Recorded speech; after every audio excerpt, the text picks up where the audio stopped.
Olá, no vídeo de hoje vamos falar de importantíssimos assuntos que impactam diretamente na sua vida.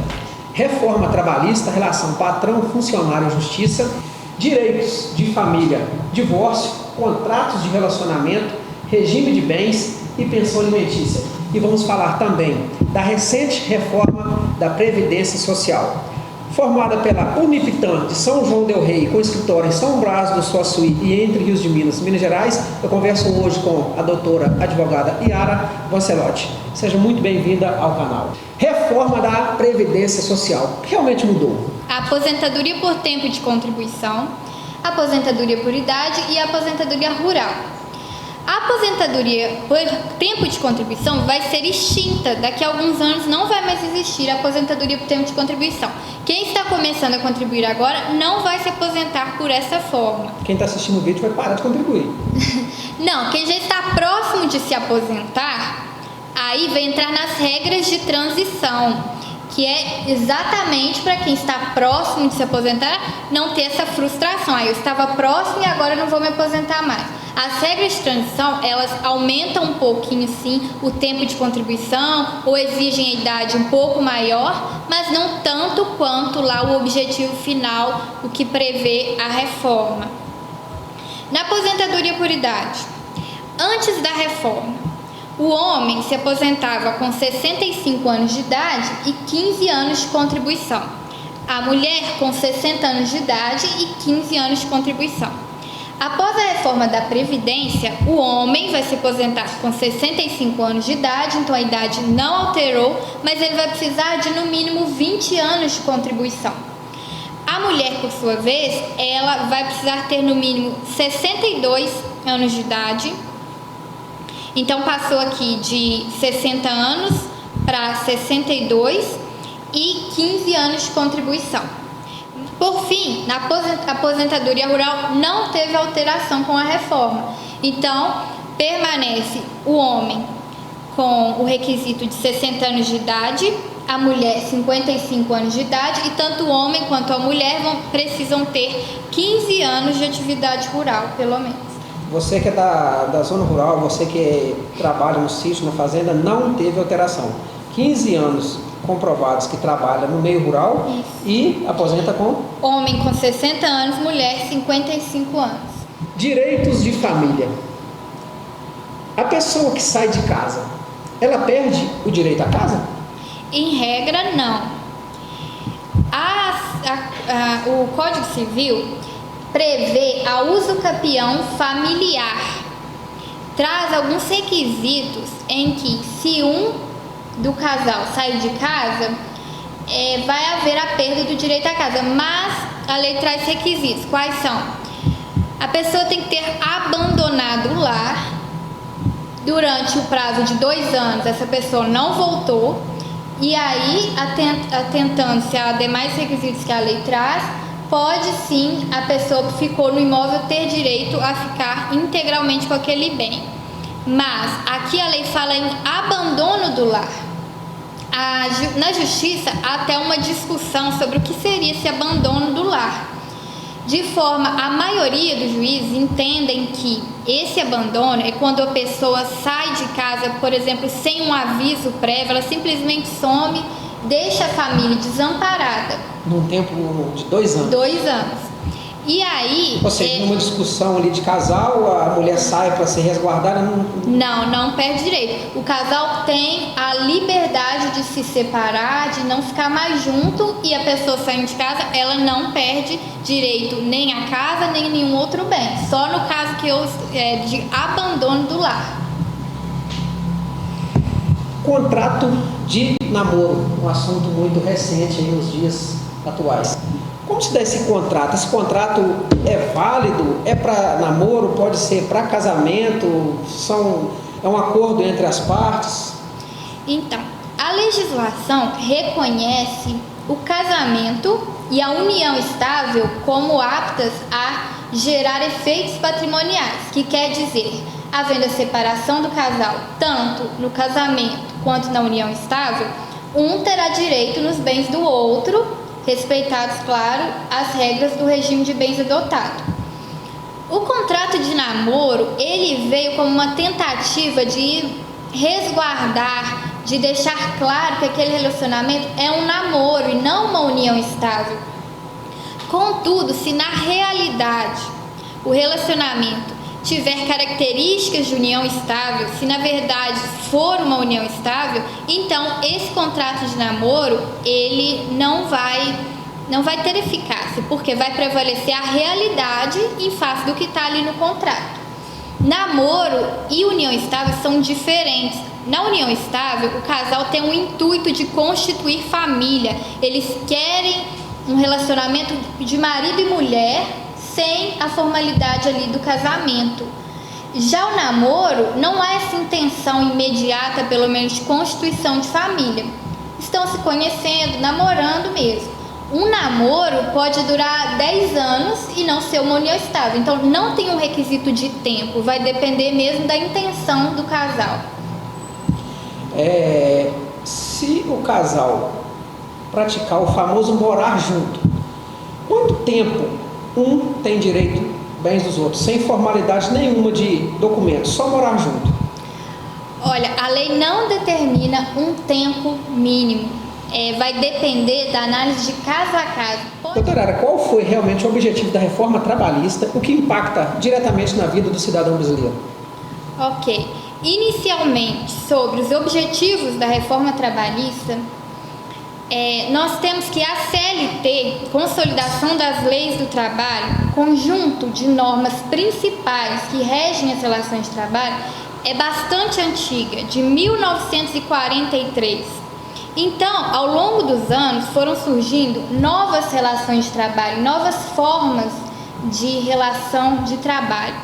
E a legislação não estava conseguindo acompanhar, em razão de ser bastante antiga, acompanhar essas novas relações, essas novas necessidades. Ou seja, a reforma trabalhista tinha realmente a necessidade de passar? De acontecer, sim.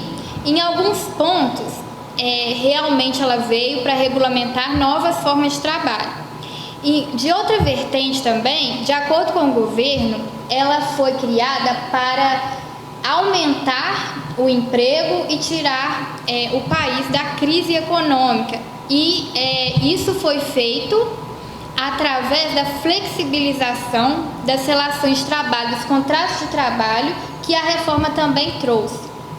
Então, em resumo, os objetivos: adequar a legislação às novas formas de contratação e flexibilizar essas contratações para possibilitar um aumento dessas contratações. Uma forma de novos postos de emprego. Isso. E quais foram os destaques da reforma trabalhista? Sim, alterações que eu entendo bastante importantes, que foram realmente destaques.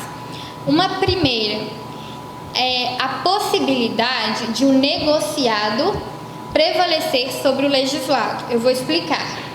Fora as leis trabalhistas, os sindicatos, eles podem fazer negociações com outros sindicatos ou com as próprias empresas.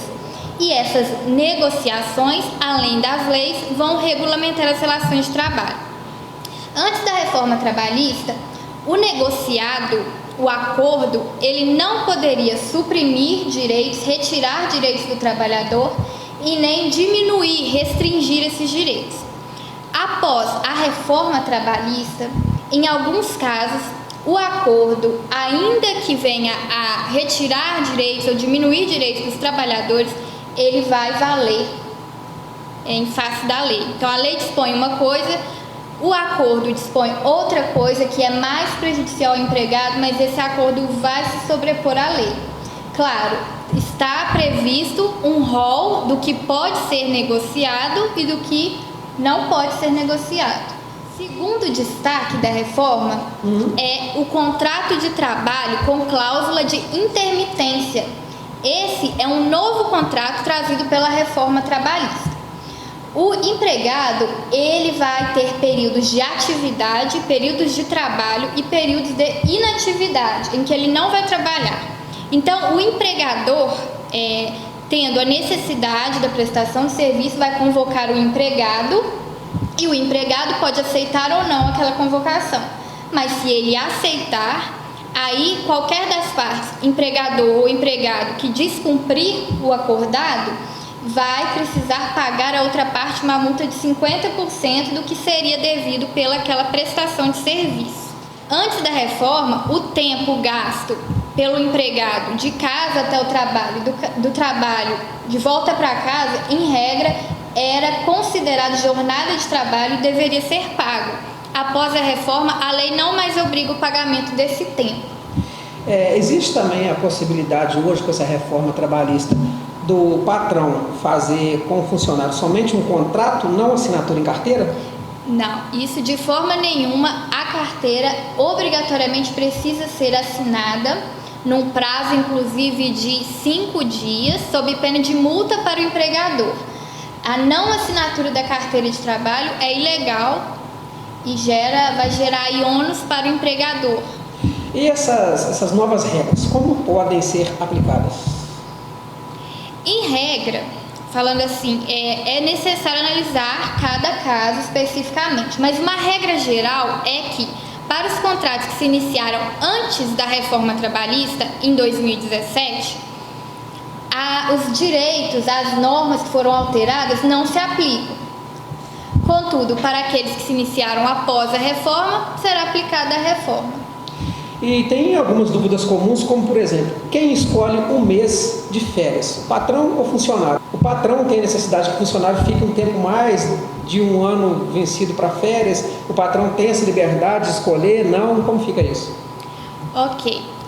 O período para que o empregador conceda as férias para o empregado, após o empregado adquirir o direito às férias, é de 1 ano. Nesse período de 1 ano, o empregador é que tem o poder de escolher o mês de férias do empregado. Vai ser de acordo com o interesse do empregador. Mas, passado esse prazo, aí o empregador vai ter que pagar as férias em dobro. O prazo que o empregador tem liberdade para escolher o mês de férias é dentro daquele ano. Ele não pode fazer o empregado esperar mais de 1 ano. Isso, nem 1 ano e 1 mês, não mais que 1 ano. Senão o empregador vai precisar pagar as férias em dobro. Tá? Agora, foge essa regra de que o empregador pode escolher o mês de férias dentro desse ano quando pessoas de uma mesma família trabalharem na empresa, elas têm direito de tirar férias juntas para poder ter convivência familiar. E a pessoa de 16 a 18 anos tem o direito de tirar férias coincidente com as férias escolares. Então essas são as exceções em que o empregador não vai poder escolher ali o mês de férias. Sobre gravidez, a mulher, ela tem estabilidade no emprego? Sim, desde a confirmação da gravidez, desde o início da gravidez até 5 meses após o parto, a mulher tem estabilidade no emprego, tem garantia no emprego. Ela só vai poder ser dispensada nesse período por justa causa. Inclusive, se a mulher fica grávida ou durante o aviso prévio, ela vai ter o direito de ser reintegrada e vai ter estabilidade. Ainda que ela descubra essa gravidez depois do aviso prévio, se ficar comprovado que ocorreu, que o início foi no aviso prévio, ela tem direito. Por quê? Esse direito à estabilidade é para a proteção da criança, é para a mãe ter uma segurança durante a gravidez e nos primeiros meses do nascimento. Não é um benefício para a mãe, entende? Essa demissão por justa causa, tanto na gravidez quanto em um funcionário comum, que seja sexo masculino ou feminino, como se dá essa demissão por justa causa? A lei, ela prevê hipóteses que ensejam na justa causa. Que, por exemplo, uma hipótese, improbidade, é o caso do empregado desonesto que pratica alguma conduta desonesta. É uma causa de justa causa.